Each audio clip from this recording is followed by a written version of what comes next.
Today we're talking umami and MSG. We're going to learn a little bit about them, the history behind it, and what they're really used for.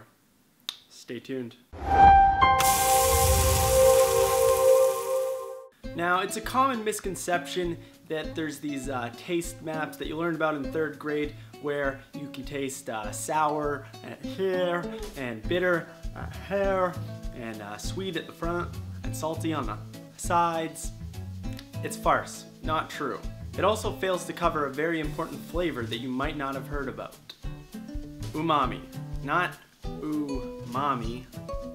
So what the heck is umami? Umami is pretty much savory food flavor. In Japanese, it can be described as pleasant savory taste.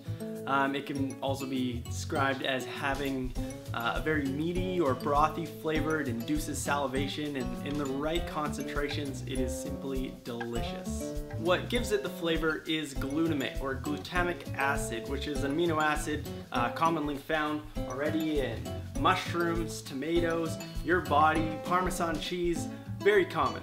Now, umami was discovered in 1908 by a Japanese scientist, Kakune Ukiara, something like that. I definitely butchered that. Kakune Ikeda. He noticed that the flavor of a common broth made from seaweed, kombu, would impart like a distinct flavor separate to other flavors such as taste and sour, sweet, whatnot. And he named that umami. And in 1985, it was recognized as a scientific term for the taste describing glutamates. Now, your first encounter with glutamates and umami was actually breast milk. Breast milk actually has 10 times more glutamates than cow's milk. Now, one way to enhance the umami flavor is MSG. So, what the heck is MSG?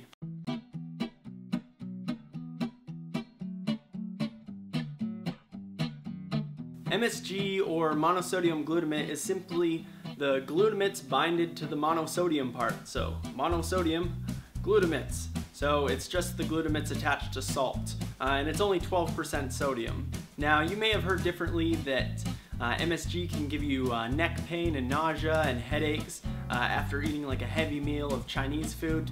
And this term is sometimes known as Chinese restaurant syndrome. You may have even felt the effects yourself after a heaping portion of greasy Chinese food. Now, that could be a placebo, or it could be that you're eating greasy Chinese food. Because it turns out that there are no conclusive studies that MSG is harmful to your health, although the myth that it is quite pervasive. The myth started when a man wrote into the New England Journal of Science describing these headaches that him and his friends were getting, and this neck pain and all these different ailments, and he described it as Chinese restaurant syndrome, and he blamed the effects on MSG. And the media picked that up without checking the facts, and that's how the myth was born. However, it is recognized by food regulators such as the FDA that MSG is completely safe. And it has been since 1959. There have been extensive studies on MSG, or monosodium glutamate, and it makes sense that MSG is safe because it's a natural compound. The glutamate in MSG is the same as the glutamate in Parmesan, in tomatoes, in mushrooms, in soy sauce. If you've had an Italian pasta with Parmesan cheese on it, you've probably had more MSG and more glutamates than if you were to have a General Tso chicken. Now, I've recently begun to experiment with it in my dishes. I'll just add like a little bit and do it to taste because there's a certain concentration you want, and it adds a ton of flavor. You really get that umami taste, and the taste is really long, like it lasts long. You can really feel it there for a while, and it's a very distinct flavor. You recognize it. It's the taste of savoriness. I now think it's one of the most powerful flavor enhancers for making food taste amazing, well, savory food. Try it with some scrambled eggs to start. It's really cheap. Now, there's other ways of getting that umami flavor, so you can do that by incorporating ingredients that have umami flavor, as mentioned, mushrooms and tomatoes. Or fish sauce has really high concentrations, as does miso paste. And the Parmesan cheese.